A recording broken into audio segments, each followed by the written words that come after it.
Halfway house, Friday morning. It is New Year's Eve, 11 a.m. Happy New Year's. We're having a hell of a time getting this long, low bastard on here. Luckily, we got 4 good wheels and tires.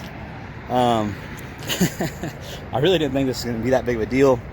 I really didn't want to park on a hill like this. I don't know if you can tell, but it's pretty hilly out here. And I'm from, Texas Hill Country. So it doesn't look like I'm actually not that far downhill. But as you can see, I got her chocked pretty good. We let some air out of the tire to lessen we'll get to that. Got her chocked pretty good. First, we started off by pushing it with, he's got a little, I don't know, Nissan Frontier or something. And we got it to this point. And then that's when we noticed that, so stupid, his little, you can see, yeah, fucking chooched it. But his grill guard was starting to dig into the tailgate. And he didn't seem to give a shit. I'm like, dude, you're not fucking up my tailgate. That's impossible to find. So this thing is definitely more rough than I remember. I think it's more rough than he let on, but to him, this is a cream puff. If it's a B60, as he calls them, then he's into it, which is cool. I dig. My wagon, it probably looks worse, but my wagon's a lot better than this one. Not complaining. I'm still thrilled to get this thing, and he made me a good deal on it. Oh shit, I need to get the title. See, it's got some, repairs there. It's smashed in here. This all looks like they metal worked it at some point. Bunch of filler. This one's all smashed in too.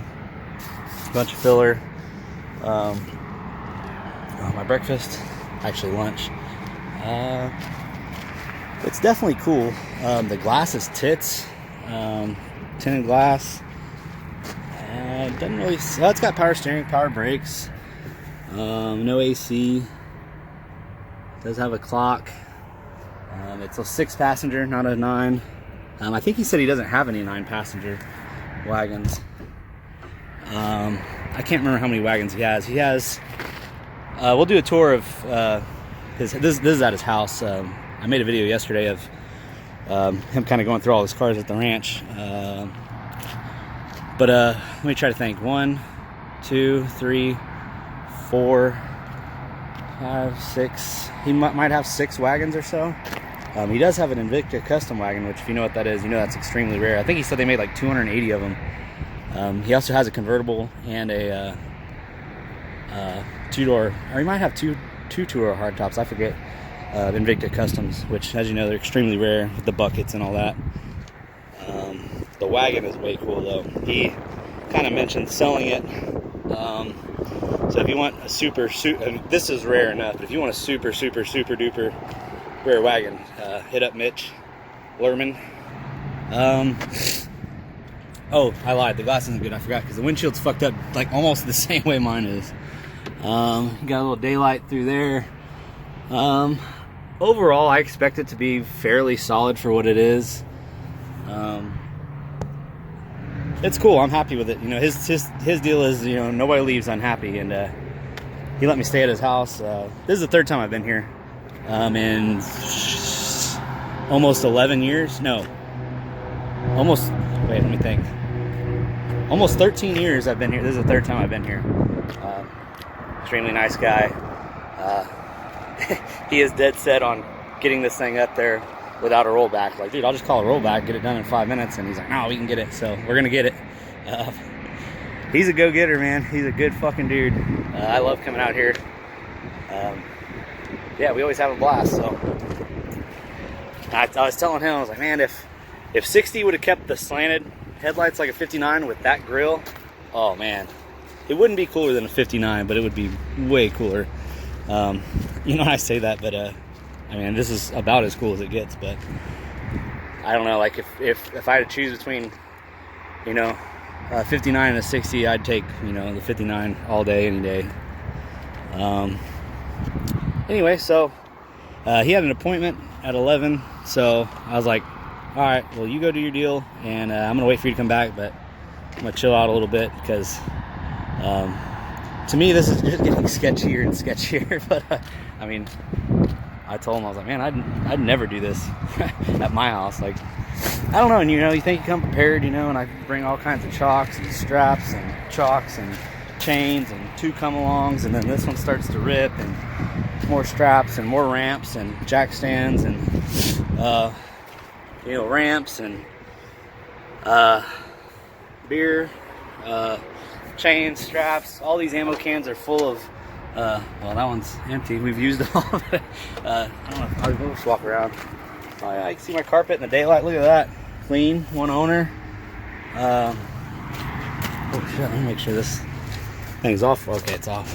I almost killed it last night. I left the key on all day. Yeah, so this tire's fucked. Look at that. That's about to come apart, I'm pretty sure. Another chalk.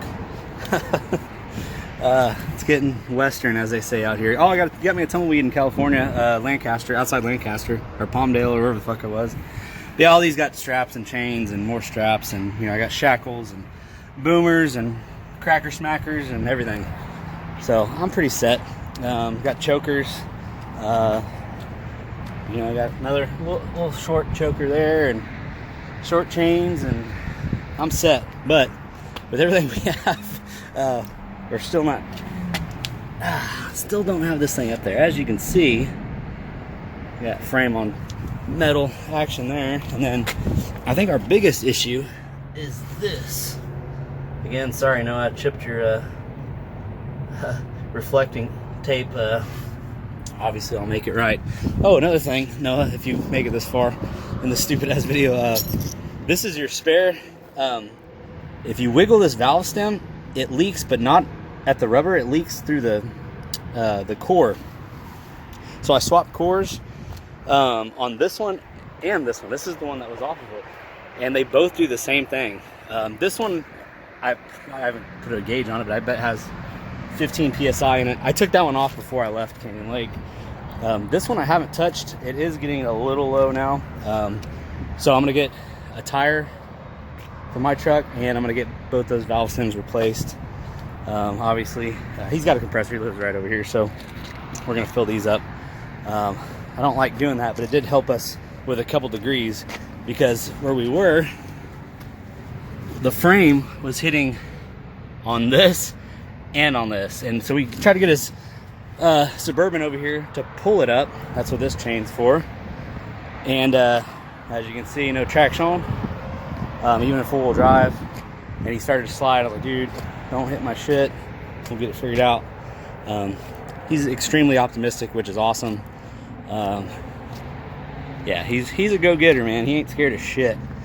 And by not scared of shit, I mean he would drive that old 7.3 with no trailer brakes, one fender, a couple tail lights, no license plate, in the rain, at 70 miles an hour going down a fucking mountain with this thing strapped on, and he don't give a shit. It was a roller coaster for sure. Anyway, I don't really know what else to say. I'm gonna drink a couple waters and chill out a little bit, because it's so funny. Because I remember if y'all know me, I'm a pretty chill dude. Like, I don't get frustrated. Like, I'm like, all right, we'll figure this out. It ain't no big deal. And I remember last time I was out here, we were at his ranch, and I had my 06 Cummins, and we were trying to load the 77 crew cab power wagon, and I was getting all frustrated and just was not working out. And he's like, well, let me try. And I'm like, no, it's my shit. I want to figure it out, and nothing against Mitch, but I'm like, no, it's my shit. I'm a grown-ass man. I need to figure it out. Like, what the fuck? And I have towed, I don't know, 100, not 100. I've towed a lot of fucking vehicles, and the two most difficult vehicles I've ever had, the loading wise, were here. This one, and then that 77 crew cab power wagon I had. And I've come along, single come along cars with no tires, flat tires, locked up brakes, and no issues. And then that fucking power wagon ran, and I could not get it on that fucking trailer. And then this one, we got, these are his ramps, some nice long ass ramps, and they're not long enough, I guess. Which I'm glad he had them, because there ain't no way in hell we would have got them up with mine or Noah's. So anyway, It's been quite a fucking journey, let me tell you. You ain't lived until you've done this shit in an old fucking 30-year-old clapped out Dodge for Mr. Eric Dudman, Duddy's Adventure. He knows all about clapped out Dodges. I'll call him out. I bet you he won't drive his fucking, he calls it the COD, clapped out Dodge. I bet he won't drive it to California to go pick up another pile of shit. I will. Oh yeah, another thing. Well, a lot of things. This door doesn't open, obviously. And it is fucked.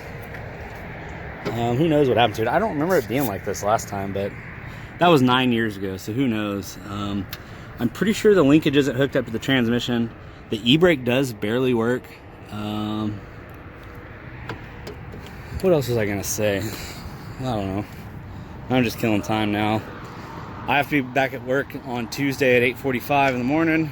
I was telling them the map says 24 hours, and we've done it in the Hemi, me and my buddy Thomas, 90 miles an hour the entire way from Castro Valley, California to Canyon Lake, Texas, and it took exactly 24 hours. So hauling a trailer and an old Dodge going 65, 70 the whole way back. I'll probably do 60, 65 the whole way back. It's 30 plus hours, easy. So, you know, got some weight reduction. We did find this piece. You know, like I said, Mitch says no one leaves unhappy, and I'm definitely happy. So I really appreciate everything he's done for me, because so he's got that small car hauler, and you know, I've got a dually, and I was like, there ain't no way in hell. I wish I would have filmed it. I didn't even think about it, but imagine like if you were like a fairly hardcore Jeeper, and you like to take trails and shit, you would have a fucking blast on this dude's property, or getting to his property. He does it with that thing with a trailer going about 30 miles an hour. Shit that I would like not rock crawling, because it's not rocks, but it's pretty treacherous. I would do it at 5 miles an hour in first gear and just idle the whole thing. It'd probably take me 4 hours to get there, and he does it at 30 miles an hour in that thing. And so I asked Mitch, and I was like, hey man, I'll pay you, give you fuel, whatever, like, is there any way we can take your Suburban or your truck and your car hauler out there to load it? Because there ain't no way in hell. The truck will make it. Being a dually, just being wider would be kind of sketchy, and it's a first gen, so it's rough as shit. But there ain't no way in hell a gooseneck would make it back there. I have no doubt in my mind that you would just abandon the gooseneck, and I don't know. It's just not possible. I don't think it's possible. So he's like, oh yeah, no problem, you know, and wouldn't accept money. I did fill his tank up, and that was very nice of him, because this thing was not gonna make it. I did make it with my 20-foot bumper pull and my 06 Cummins last time that, you know, wasn't a dually. And it wasn't bad.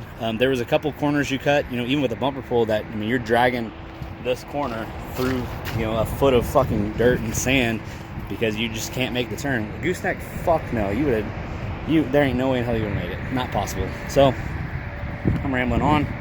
I do want to get a video of his cars when he comes back, and of the cars at the house, and then I think I'll be on my way. You know, it's New Year's Eve, and really hate to be on the road with dipshits. Well, fuck everybody on the road with dipshit, but I think I'm gonna hit the road and probably drive till before midnight, and then crash out somewhere. Which, it's, you know, 10 hours. I don't even know if that'll get me out of California. So maybe I can crash out in Arizona again, and then make the rest of the trip tomorrow, Saturday, and then that way I got Sunday and Monday to chill out. Yeah. So this is a LeSabre, not an Invicta. What's weird is he said this was optional on LeSabres and Invictas. I thought this was standard. Wait, did I say that right? This is optional on, yeah, LeSabres and Invictas. I thought this was standard on Invictas, because my wagon doesn't have this. This is all painted. He said this is optional as well. Mine does have this, but not this. My 59, I mean. Nice. Anyway, so I'm gonna drink a couple waters, chill out a little bit, try to get a game plan. I think the plan for me is I'm probably gonna try to jack this up again. And I want to put, so I was thinking jack stands, but I think I'm gonna put these ramps under those ramps, these drive-on ramps. I mean, those ramps, which is how we loaded the GTX, the 67 GTX. So I'm gonna put those ramps where we have these boards, you know, basically, and that'll get this up to about here, and that angle will be nothing, and we could probably push it the rest of the way. I told him I'd wait for him just because, I don't know, it probably doesn't look like I'm on a big hill, and I'm not quite to the downhill yet, but we have this thing chalked because I'm a safe dude. Like, for one, I'm 1,800 miles from my house. This is how I'm getting home, and if nothing goes wrong, it's 2 days, I mean, of driving, 2 long-ass days of driving. So I've taken every precaution to have this thing not roll down the fucking hill. Goddamn, I'm all gut-tastic. Fucking gut-cedo. So yeah, new windshield wipers are badass. What's really weird is that this thing will, sometimes it sits where it should, sometimes it sits here, but either way, well, you can see where it's been rubbing. It comes out here, and it looks like it's gonna fly the fuck off, but it does work good. I really need tires. Actually, this one's not terrible. It's got some weird wear, but like I said in the other video, I think that's from the previous owner. This one's fucked, and I don't know why, as you can see. So first priority, get this turd loaded, get this motherfucker replaced, which of course it's a 245 75 17, extremely oddball size if you ask me. So I'm hoping I can find a 235 80, about the same height, and let me home, because I do have that disc brake Dana 80, and I need to buy new leaf springs when I do that, so I want to do bigger tires when I do that. So if these will just get me home, that one will be replaced. So that's I ain't doing that shit on a steer tire, and knowing it's that fucked up, I ain't putting it back here either, because that's where all the weight is. So that's where the cat goes. That's about it. So we'll make a video down there at his house when he gets back. I think I'm gonna go ahead and jack this thing up a little bit and see if I can, honestly, if I get this thing loaded by the time he gets back, cool. If not, no big deal. I'm gonna take my sweet ass time. So I still have all day Saturday, I mean partial day today, all day Saturday, all day Sunday, and all day Monday to get home. So I've got some wiggle room, but I am 1,800 miles from home in a 30-year-old truck with a 20-foot gooseneck. So worst case Ontario, I'll just pull over in the middle of nowhere and just live in this thing and call it a life. But I have no doubts that truck will get home, so I'm all good. But yeah, we need to get this thing loaded, and I will see y'all later. All right, halfway house, Friday, about noon, here in Castro Valley, up in the hills. You can really see. It's beautiful. So, a few snags loading this thing up. Had to let some air out of the tire to lessen the angle. Our frame was rubbing on here and there, so lessen the angle a little bit, got her up. Had to get a little creative. But yeah, she's on there. Here it is. Clean one owner, non-smoker. A little rough. But he did give me these wheels and tires, and good rollers. Cummins doing good. That's what we used to go to his ranch to get it, because there ain't no way in hell a gooseneck and my dually was going to get to where this car was. He hates this truck. It's a clean ass 7.3 4-wheel drive, cinder cab, short bed. But yeah, he ain't scared of shit, man. What normal people would, you know, kind of crawl through in a Jeep or some shit, you know, fuck no, he hits it at fucking 30 with a trailer and shit, and pretty crazy. So I'm about to head back. It is New Year's Eve. Happy New Year's. I'm gonna drive as far as I can tonight. Get off the road before midnight, just to make sure there ain't no fucking drunkards around. There will be dipshits. And hit it fucking... Actually, I might crash out early tonight and just fucking try to make the whole rest of the trip tomorrow. I don't know yet. This thing has good glass, except the windshield. Luckily, it's a common windshield. You know, power steering, power brakes. It rolls really nice. The e-brake barely works. It doesn't appear that park works. It doesn't appear that the shift lever is even hooked up. He said this thing ran in the 90s. He said it was tired. Doesn't have a carburetor on there right now. Oh, he said he had one for it, so I need to grab that and grab the title. And we're about to air this thing up and hit the road. So I'll see y'all later. I'd like to make it to Arizona today, but we'll see. So ready to go once we get some air, and see y'all later.